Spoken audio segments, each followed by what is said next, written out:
Welcome back into Hittin Hard with Jon Chuckery here on Locked On Sports Atlanta, asking you to head over to youtube.com. Subscribe to our YouTube page. Just put Locked On Sports Atlanta into your browser. Hit the subscribe button. Leave us a comment. Tell us what you think about the show.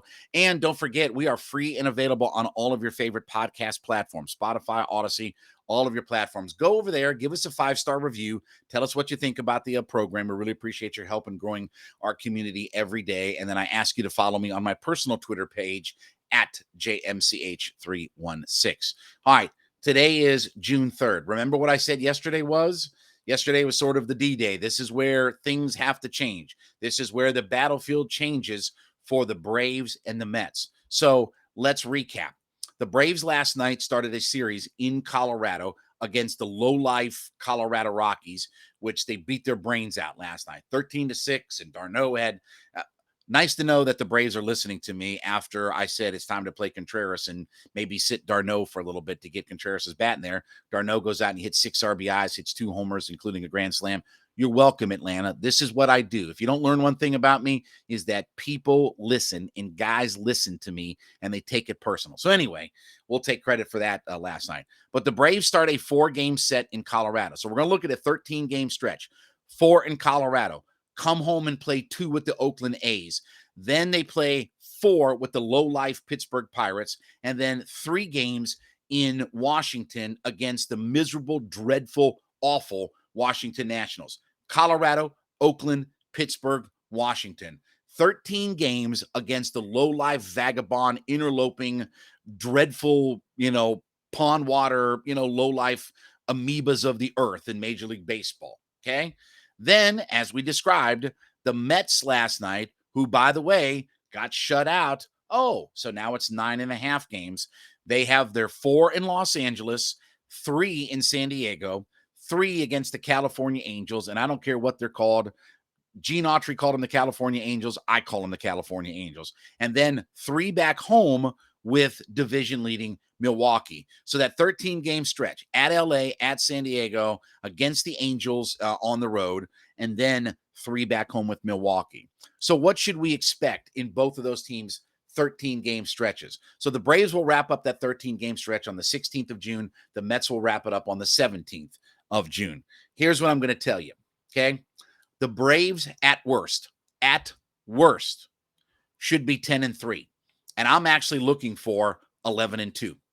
Now, I understand the Braves haven't won 3 games in a row. I understand that they've been as inconsistent as could be. I understand that they didn't even win the series in Arizona against the low-life Arizona Diamondbacks, okay?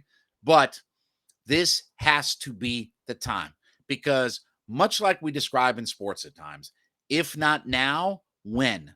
There is no better stretch on the schedule until, again, without getting way down the road and getting into too late of a point.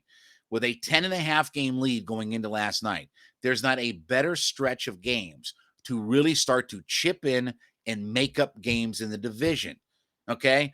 People just seem to not want to understand that it's more than just the Braves winning. The Mets have to lose.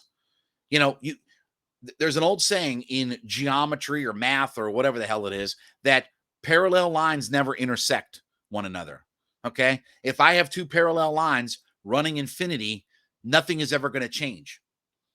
Something has to change. And so I'm going to tell you in this 13-game stretch, the Braves at a minimum have to be 10-3, best case 11-2. I think the Mets are going to go somewhere around 5-8. So let's just even use 5-8. And I think a best case scenario for the Mets is 6-7. I think that's their best case scenario because I think some reality of not having DeGrom and Scherzer and some of those things, and you're on the road and it's top tier elite talent. Remember, the Mets are the number 2 scoring team in Major League Baseball. How many runs did they score last night? 0? Oh, okay. And you know what they get to face, and I have not gone through all the pitching matchups and all that kind of stuff. Let me look real quick. Oh, yeah, they do have Walker Buehler that they have to see. Oh, they're going to see Blake Snell. Oh, they're going to see Yu Darvish. Oh, okay. So they're going to see Noah Syndergaard. Oh, you don't think he's going to be pumped up to play those guys again? And then, of course, it's Corbin Burns and all the guys. So they're going to see top-tier pitching talent. And that vaunted offense that has been so good isn't facing the Nationals and some of those dreadful, awful, godforsaken teams in Major League Baseball.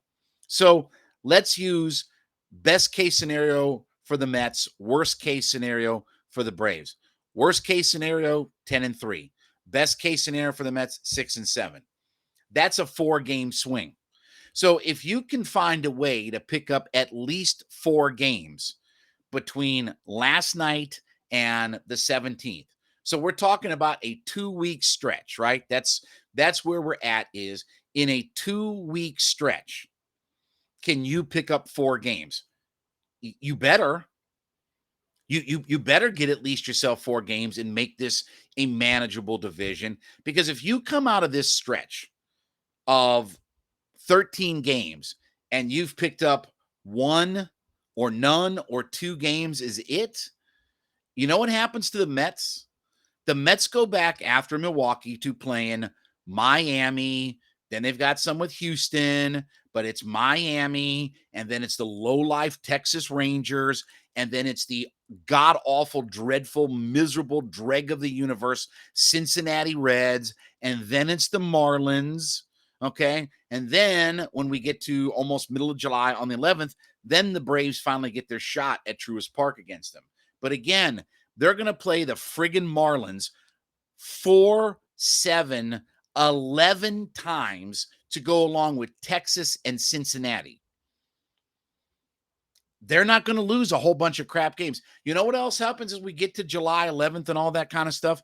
Let me look at my watch here real quick and see. Oh, yeah.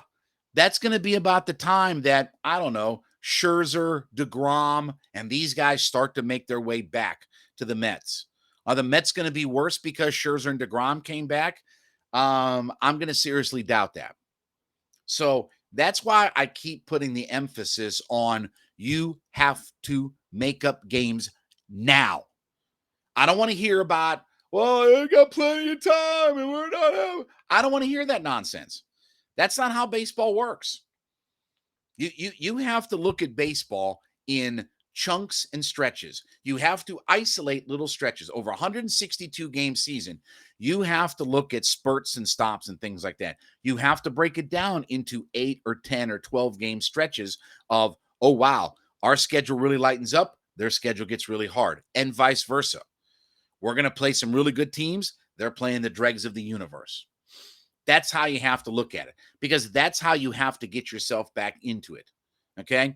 You can't think about, well, don't worry. In the middle of August, things will be really, oh, so you've got that all figured out or whatever like that. I'm living in the here and now. I have to attack this from the here and now, because if I wait till the middle of August to decide that now I have to put my foot on the gas pedal, that's too late. And remember all you nudniks that talk about, well, I wait till Memorial Day before I look at the standings. Okay, well, we're past that. Well, I wait, June is when I start looking. Okay, well, we're in June now. Well, yeah, I wait for a third of the season to be played. Okay, that's Saturday. At some point, all of your goalposts that you move 1,000 times has to start leading to something. And this 13-game stretch, if the Braves can pick up 4 to 6 games, now we've got a whole new race. And now you put all the pressure on the Mets that, whoa, all of a sudden, here come the Braves and here come the World Series champions. All right, we thank you so much for making Hittin' Hard with Jon Chuckery your first listen every day. We ask you to make ATL Day Ones your second listen every day. My friends Jarvis Davis, Tanitra Batiste, great conversation between those two, speaking to the heart of the city of Atlanta, Braves, Falcons, Hawks, Bulldogs, everything that you could want around Atlanta sports and more. That is free and available on our YouTube page. Just head over to youtube.com, Locked On Sports Atlanta, subscribe, and you will find their show as well. And of course, we're all free and available on your favorite podcast platforms, Spotify, Odyssey. Pick all of the ones that you like. Leave us a 5-star review. Tell us what you think about the show. And again, I ask you to follow me on my personal Twitter page at JMCH316. Hope everybody has a great weekend. We will be back with you on Monday. This has been Hittin' Hard with Jon Chuckery on Locked On Sports Atlanta.